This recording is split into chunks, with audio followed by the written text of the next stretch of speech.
Hello viewers, ఎలా ఉన్నారు? మీరందరూ ఆనందంగా ఉండాలి అని మనస్ఫూర్తిగా కోరుకుంటూ welcome back to our channel.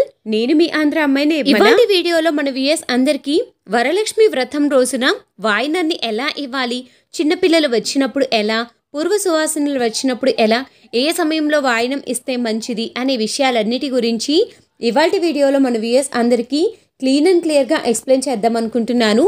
ఈ వీడియో చాలా చిన్నగా ఉంది, అందుకే వీడియోని ఎక్కడ స్కిప్ చేయకుండా ఎండ్ వరకు చూడాలి అని ప్రతి ఒక్కరిని కోరుకుంటున్నాను. ఈ వీడియో మీకు కనుక నచ్చితే తప్పకుండా లైక్ చేయండి, షేర్ చేయండి, సబ్స్క్రైబ్ చేయండి. ఈ వీడియోలో మీకు ఎటువంటి సందేహాలు ఉన్నా కానీ కింద కామెంట్ సెక్షన్లో కామెంట్ చేయండి. తప్పకుండా మీ ప్రతి ఒక్క కామెంట్కు నేను రిప్లై ఇస్తాను. ఇంటికి వచ్చిన ముత్తైదువులను సాక్షాత్తు అమ్మవారి స్వరూపంగా భావించి మనము తాంబూలాన్ని అయితే ఇవ్వాలి. ముందుగా అయితే పసుపును 2 విధాలుగా కలుపుకోండి.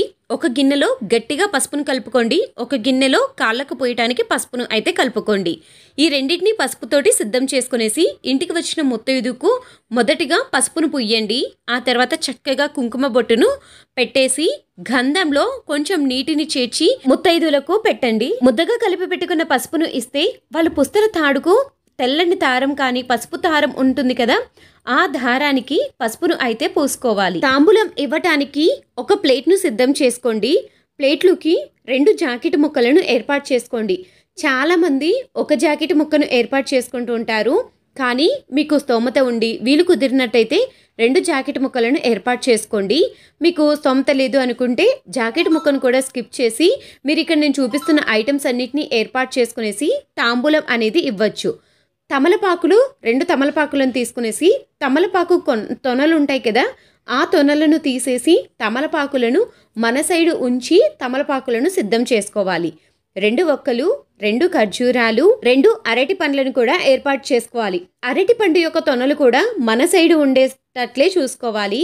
ఇప్పుడే కాదు, ఎప్పుడు మనం తాంబూలం ఇచ్చినా కానీ అరటి పండు తొనలు అలానే తమలపాకు తొనలు మన సైడు ఉండేటట్లు చూసుకోవాలి. అరటి పండ్లు ఇస్తే 2 అరటి పండ్లను ఇవ్వాలి. అదే మిగతా యాపిల్ పండు కానీ దానిమ్మ పండు కానీ ఇలా ఏవైనా వేరే రకం పండ్లు ఇస్తే 1 పండు ఇచ్చినా సరిపోతుంది. పసుపు కుంకుమ ప్యాకెట్స్ అనేది అందుబాటులో ఉంటాయి మార్కెట్లో. ఇలా పసుపు కుంకుమ ప్యాకెట్ను కూడా ఏర్పాటు చేసుకోవాలి. 2 చేతులకు సరిపడినన్ని గాజులను కూడా ఇవ్వాలి. మీ సంఖ్యను బట్టి మీరు గాజులు అనేది ఇవ్వచ్చు. కొందరు 2 చేతులకు 3 అలా ఇస్తారు, కొందరు డజను, అర డజను అలా కూడా ఇస్తారు. మీరు ఎన్ని ఇవ్వాలి అనుకుంటే అన్ని ఇవ్వచ్చు. ఇందులోకి తప్పనిసరిగా నానబెట్టిన శనగలను కానీ మొలకెత్తిన శనగలను కానీ ఇవ్వండి. మొలకెత్తిన శనగలను ఇస్తే చాలా మంచిది. ఇలా శనగలను ఒక ప్యాకెట్లో వేసి ఇచ్చారనుకోండి, అటు ఇటుగా పోకుండా ఉంటాయి. తలలో పెట్టుకోవటానికి అల్లిన పుష్పాలను ఇస్తే చాలా మంచిది. అవి కూడా సువాసన భరితంగా ఉన్న పుష్పాలైతే ఇంకా మంచిది.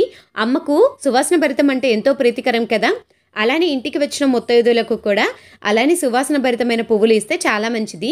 వీళ్ళు కుదరగితే అలా ఇవ్వండి, లేకపోతే విడిపూలు, చామంతి, గులాబీ పూలు వీటిని కూడా ఇవ్వచ్చు. వచ్చిన ముత్తైదువులకు తోరాన్ని కూడా మన చేతోనే కట్టాలి. తోరాలు మీరు ఎక్కువగా తయారు చేసుకుంటే అందరి ముత్తైదువులకు కట్టవచ్చు. అలానే 3 తోరాలే తయారు చేసుకుంటే మీకు అమ్మవారికి అలానే వచ్చిన ముత్తైదుకు ఒకరికి సిద్ధం చేసుకోవచ్చు. అలానే ఒక కోన్ను కానీ గోరింటాకును కానీ సిద్ధం చేసుకోండి. అలానే 1 రూపాయి నాణ్యాన్ని కూడా ఏర్పాటు చేసుకోండి. ఇలా తాంబూలాన్ని సిద్ధం చేసుకునేసి వచ్చిన ముత్తైదువులకు ఇచ్చినప్పుడు ఇస్తినమ్మ వాయనం అనాలి, పుచ్చుకునేటప్పుడు పుచ్చుకుంటినమ్మ వాయనం అని చెప్పాలి. ఇంటికి వచ్చిన ముత్తైదువులతోటి కాళ్లకు ముక్కి ఆశీర్వచనం తీసుకోవాలి. మనకన్నా చిన్నవాళ్ళు అయితే అక్షంతలను అమ్మవారి దగ్గర ఏర్పాటు చేయమని చెప్పాలి.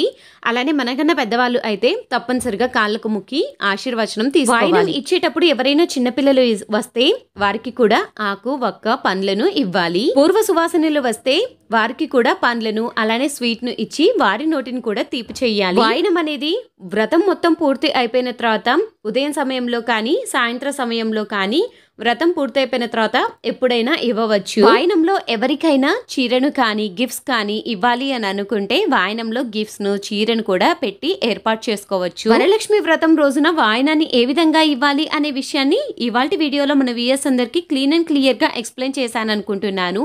మీకు ఎటువంటి సందేహాలు ఉన్నా కింద కామెంట్ సెక్షన్లో కామెంట్ చేయండి. మీ ప్రతి ఒక్క కామెంట్కు కూడా నేను తప్పకుండా రిప్లై ఇస్తాను. మరొక చక్కని వీడియోతోటి మీ ముందుకు వస్తుంది మీ ఆంధ్ర అమ్మాయి నేబ్బల.